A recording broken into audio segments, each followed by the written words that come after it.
ଯୁଗକୁ ଯୁଗ ହି ମତେ ପରମାନନ୍ଦ ଜଗତେ କହିଲେ ମାୟା ମନୁଷ୍ୟ ରୂପ ଧରି ଅବର୍ଣ୍ଣି ଭାର ନାଶ କରି କହିଲେ ଯୁଗକୁ ଯୁଗ ଭଗବାନ ଆସନ୍ତି ଧରା ପୃଷ୍ଠକୁ ରକ୍ଷା କରିବା ପାଇଁ। କାହିଁକି ନା ସବୁବେଳେ ଦୁବିଧ କ୍ରିୟା ସଂସାର ଅଛି, ଭଲ ଅଛି ମନ୍ଦ ଅଛି, ଦେବତା ଅଛନ୍ତି ମାନେ ଅସୁର ଅଛନ୍ତି। ଆମେ ସତ୍ୟ ଯୁଗ ସବୁବେଳେ ଦେଖି ଆସିଛେ।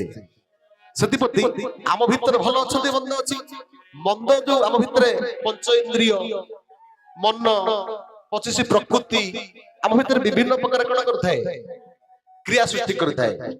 କିନ୍ତୁ ତା ଦ୍ୱାରା ମଣିଷ କଣ କରେ ନା ମଣିଷ ସୁପଥରୁ କୁପଥକୁ ପଳେଇ ଆସିଥାଏ।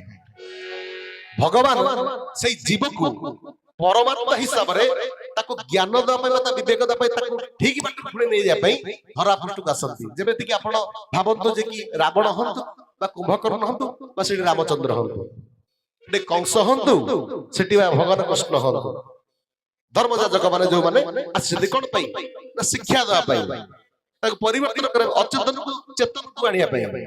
ସେଇପରି କଳି ଯୁଗରେ ଭଗବାନ ହେଲେ କଣ ନା ସେଇ ପରମ ପିତା ଆସିଛନ୍ତି। କାହିଁକି ନା ଆଜି କଳି ଯୁଗର ସମସ୍ତ ହଉଛନ୍ତି ପ୍ରକୃତିର ଅସୁର, ଆକୃତିରେ ନୁହନ୍ତି, ବଡ ବଡ ସିଂହ ବଡ ଦାନ୍ତ ଥିବ ନୁହନ୍ତି, ଏମାନେ ସବୁ ପ୍ରକୃତିର ଅସୁର।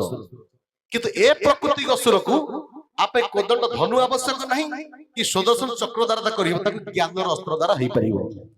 ଯୋଉ ଜ୍ଞାନର ଅସ୍ତ୍ର ନେଇ ଠାକୁର ପରମ ପିତା କେଶବ ଚନ୍ଦ୍ର ଆଜି ଧରା ପୃଷ୍ଠକୁ ଆସିଛନ୍ତି।